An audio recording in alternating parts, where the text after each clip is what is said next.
Good afternoon, my beautiful babes and babettes. I am your resident active advocate, and I did promise you a video today. I'm a little bit late making it because one of my favorite YouTube channels, PhilosophyTube, she just made a video about Islamophobia that I highly recommend anyone who sees this go and watch. She is an incredible YouTuber, one of my inspirations, in fact, and I would really like to promote her work because, as I say, she's awesome.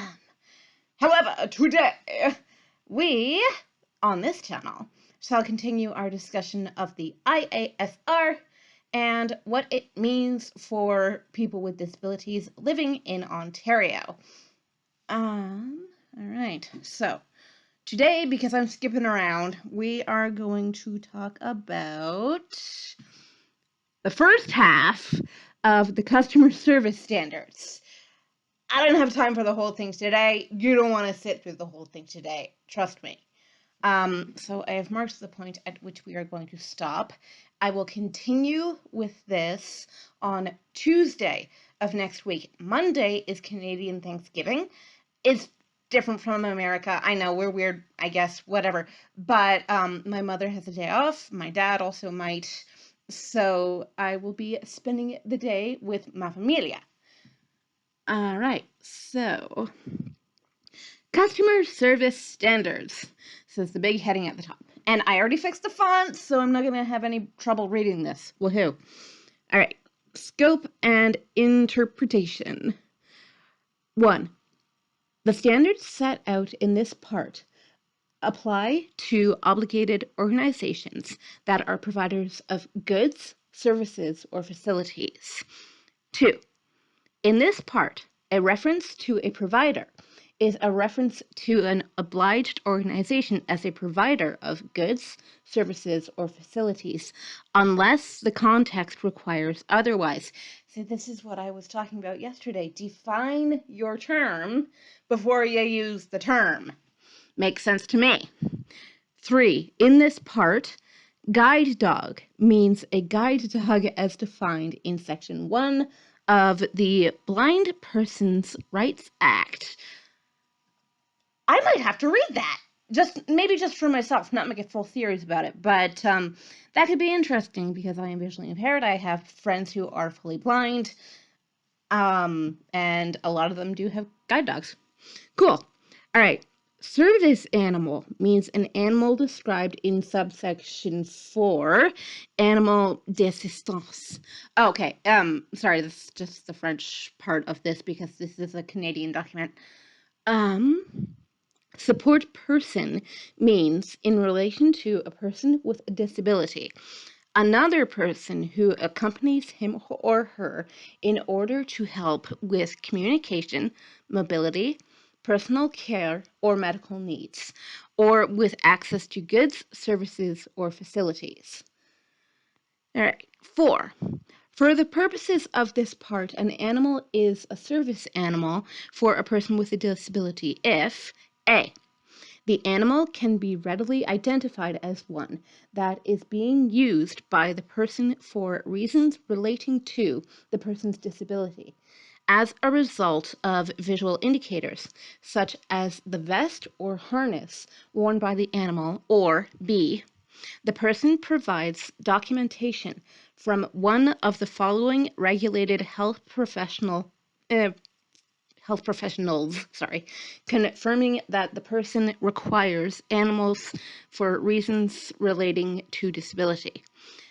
I, a member of College or College of Audiologists and Speech Language Pathologists in Ontario.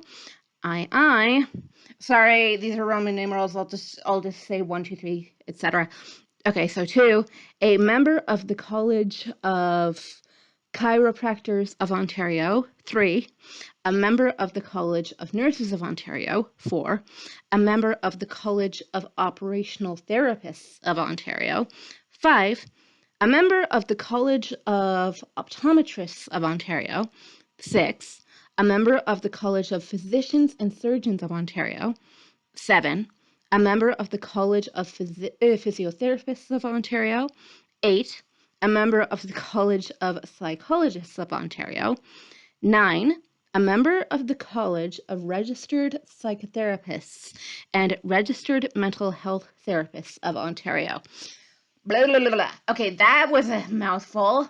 So basically what this one is saying is that you either need your animal to be properly identifiable and or you need actual medical documentation.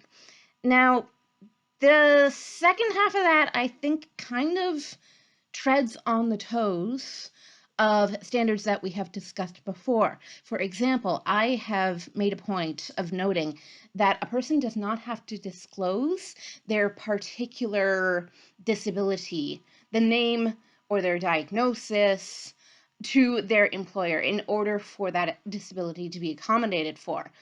The problem with the regulations I just read is that even if you're not discussing the particular diagnosis, giving medical documentation on behalf of your service animal may also, let your boss or boss to be know that X is your disability, which is like, it's intrinsic self-reporting.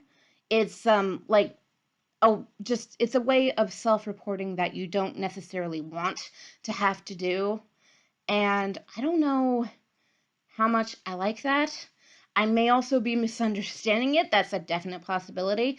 But it seems that a lot of these laws can't go forward because some parts contradict other parts.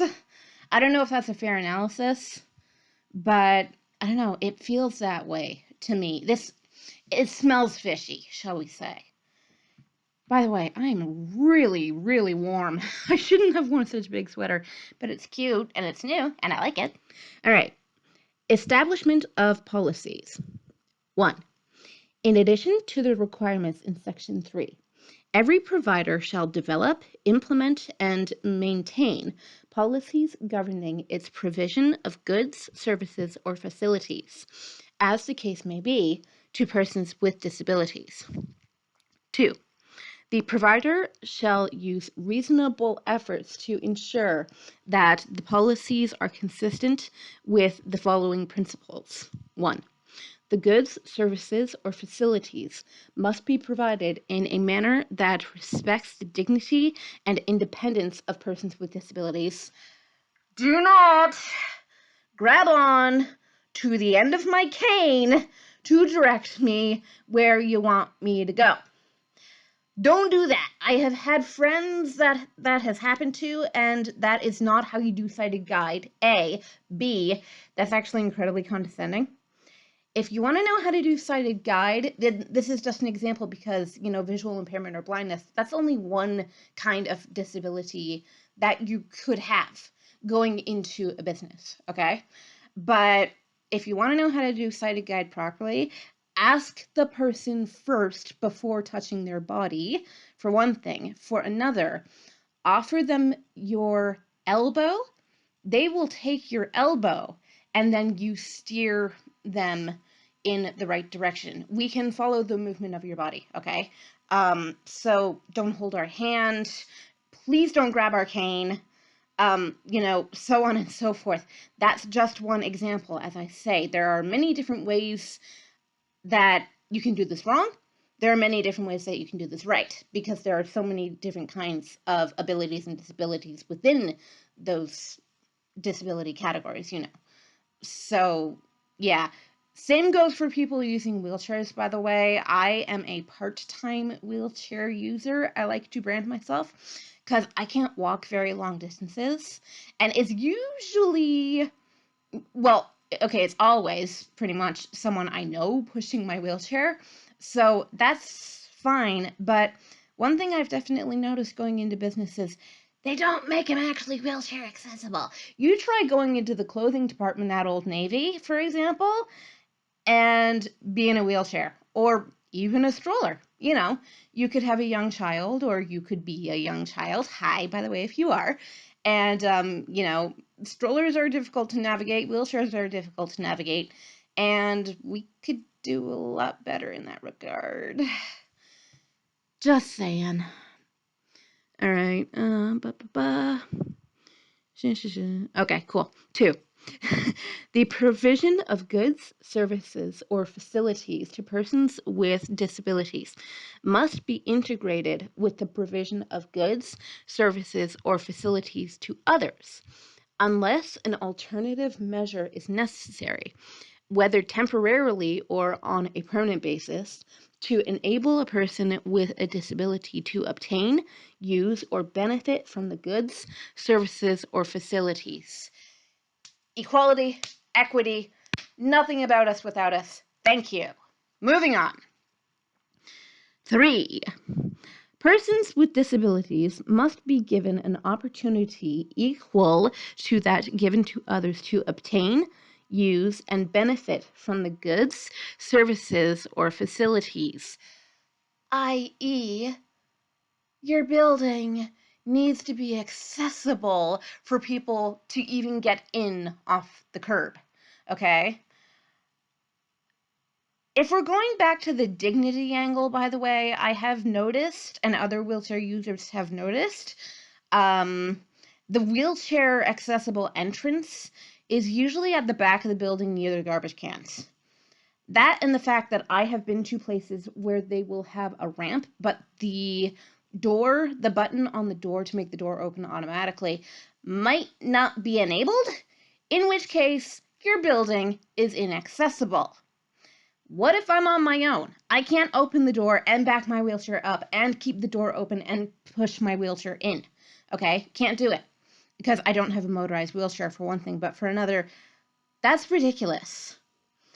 So you have to think about ease of use. If you are not a wheelchair user, just to use this one as an example, if you can get in there on your own 2 feet, it should be as easy for a person using a wheelchair to get in on their own 2 wheels, okay? You have to draw the equivalency between these 2 methods of mobility. Feet versus wheels. They're the same thing, okay? People don't look at them the same way. They don't think about them the same way, but they are the same, okay? Just two different modes of mobility, but they come to the same result. All right, so 4. I gotta scroll a bit. Come on, scroll. Thank you.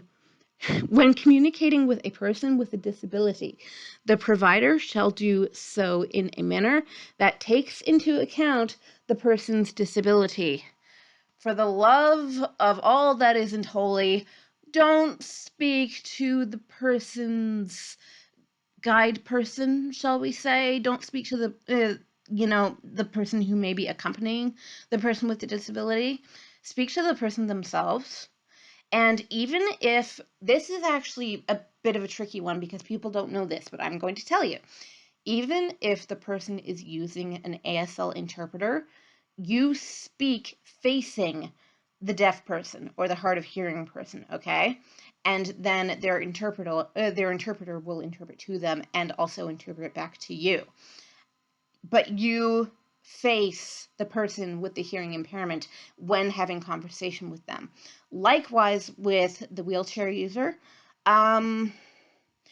Personally, I would find it condescending for the service worker to get down on my level like I'm a child, if they wanted to communicate with me. Just do it standing up. Just do it like you would with any other person. Likewise, if the person is blind or visually impaired, do yourself a favor and do the person with the visual impairment a favor, and don't say over there. Okay, you have to indicate where you're talking about, because there is a very relative word. Where is there? Tell us verbally, like verbalize this, please. Ugh. All right. How much more do I have of this? Okay, like 2 pages, cool. Scroll back up. Okay, 3. Without limiting subsections 1 and 2, the policies must deal with the use of assistive devices by persons with disabilities to obtain, use, or benefit from the goods, services, or facilities, or with the availability of other measures, if any, which enable them to do so. 4. Every provider, other than a small organization, shall prepare one or more documents describing the policies established under this section, and, on request, shall give a copy of any such document to any person. All right, so that could also be in reference to training for employees. I can speak from personal experience. The training that employees get on how to deal with people with disabilities is entirely insufficient. We need to do better. Come on, Ontario, it's the 21st century and it's 2021. Like, we have existed for as long as humans have existed. Please treat us that way. Thank you. All right, 5. Every provider, other than a small organization, shall notify persons to whom it provides goods, services, or facilities that the documents required by subsections 4 are available on request. 6. The notice required by subsection 5 may be given by posting the information at a conspicuous place on premises owned or operated by the provider, by posting it on the provider's website, if any, or by such other method as is reasonable under the circumstances. Okay, so in terms of how accessible is my building, how much do my staff know about people with disabilities, and what are our policies on how to serve different populations with different disabilities, that information needs to be readily available. I think it should also be readily available to the staff. And as I say, training needs improvement. Oh my god. All right. Use of service animals and support persons. 1. This section applies if goods, services, or facilities are provided to members of the public or other third parties at premises owned or operated by the provider, and if the public or third parties have access to the premises. 2. If a person with a disability is accompanied by a guide dog or other service animal, the provider shall ensure that the person is permitted to enter the premises with the animal and to keep the animal with him or her unless the animal is otherwise excluded by law from the premises. I'm not entirely aware of the circumstances under which a service animal would not be allowed into a particular place. This could conceivably be a problem with some airlines, for example, if it's not specifically a guide dog, if it's some kind of, oh my goodness, like those could be the sorts of instances in which medical documentation or, the necessary documentation that we mentioned above, that might be where that sort of thing is required. But as I say, I don't actually know the circumstances under which a guide dog or service animal could be refused entry into a place. Possibly if it's a dangerous place to go into, but otherwise I'm not 100% sure about that. I will look that up. 3. If a service animal is excluded by law from the premises, the provider shall ensure that other measures are available to enable a person with a disability to obtain, use, or benefit from the provider's goods, services, or facilities. 4. If a person with a disability is accompanied by a support person, the provider shall ensure that both persons are permitted to enter the premises together and that the person with a disability is not prevented from having access to the support person while on the premises. All right, so basically the same as above, only, for people. 5. The provider may require a person with a disability to be accompanied by a support person when on the premises, but only if, after consulting with the person with a disability and considering the available evidence, the provider determines that A, a support person is necessary to protect the health or safety of the person with a disability or the health or safety of others on the premises, and B, there is no other reasonable way to protect the health or safety of the person with a disability and the health or safety of others on the premises. Okay, so I'm thinking about the OR in this case, the operating room. It may not actually be sanitary to bring an animal in there, no matter how clean the animal is. So, if need be, a support person could come in instead. But that's a really wild example, and I don't even know if that's true. So, I would have to look that up as well. All right, 6. If an amount is payable for a person's admission to the premises or in connection with a person's presence on the premises, the provider shall ensure that notice is given in advance about the amount, if any, payable in respect of the support person. Okay, this can be a thing in the movie theater that the person with the disability has to pay, but their support person gets him for free. That can be a thing, but okay. The support person is not being treated like a person, but in that capacity, they are being used as a kind of conduit, okay? So it's not exactly the case that the two parties are independent of one another when it comes to going out into public spaces.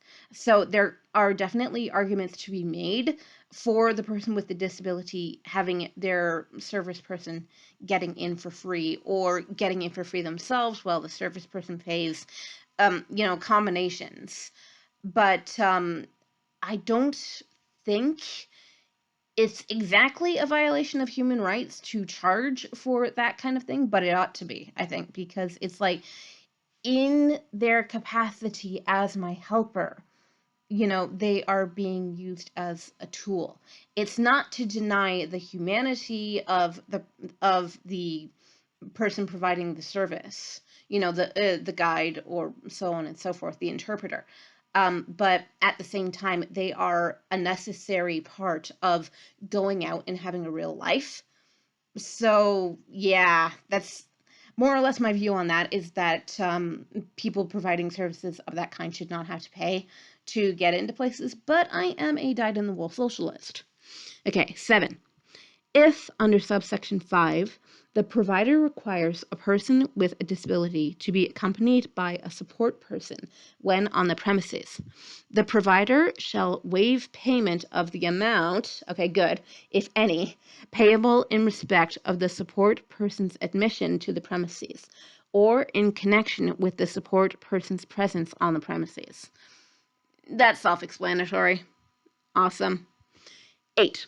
Every provider other than a small organization shall prepare one or more documents describing its policies with respect to the matters governed by this section and, on request, shall give a copy of any such document to any person. 9. Every provider other than a small organization shall notify persons to whom it provides goods, services, or facilities that the documents required by subsection 8 are available on request. This is the same as above, okay? 10. The notice required by subsection 9 may be given by posting the information at a conspicuous place on premises owned or operated by the provider, by posting it on the provider's website, if any, or by such other methods as is reasonable in the circumstances. Okay, like I say, that's the same as above. So basically, I'm closing this. Go away. Thank you. There we go. Okay. So basically, have the information available and have it readily available to all parties, but especially to concerned parties. Because a lot of the time, a person can go into a place and go, I have no idea where to go. I don't know how to get help here.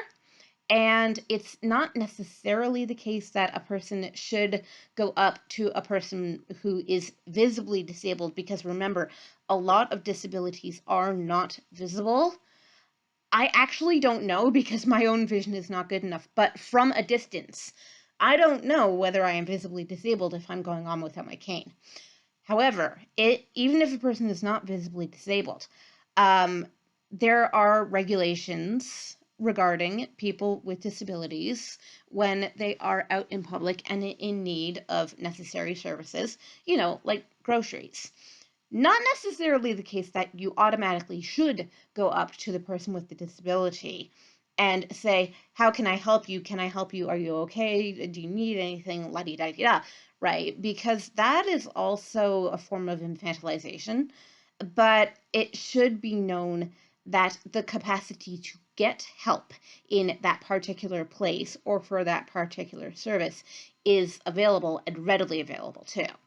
So I think that the onus should be more on the person with the disability in respect of our autonomy, as opposed to being on the organization or the place you're going to automatically go, disabled person, we have to help. That's infantilization, and I'm not a fan. Y'all know I wouldn't be a fan of that. I'm too single-minded. Thank you. All right, but that's enough for today. I feel like I've been rambling for a bit now. But yeah, this stuff is a little bit dry, not gonna lie. But it's also kind of necessary for people to know this stuff, just, to be aware of how other people want to be treated. Kind of an important distinction to make in life. So, yeah, that is why these laws exist in the first place, in order, theoretically, for us to have greater independence, greater autonomy, greater presence in society, and I love that, if they were properly implemented. And our entire province is riddled with examples of how these things are not properly implemented. Speaking from personal experience here. Yeah, sorry. All right. So, that is all for today, my lovely babes and babes. And as I say, I will not be back on Monday. I will be back on Tuesday because Monday is Canadian Thanksgiving, because I guess we're weird, but whatever. October is yummy month because I love autumnal food. Please don't disable my camera by doing this. Okay, sorry, thanks. Had to get rid of a pop-up because I hate those things. All right, I will see you all on Tuesday. Have a lovely, wonderful weekend. And if you live in Canada, good job, mouse. Have a lovely, wonderful Thanksgiving. Bye.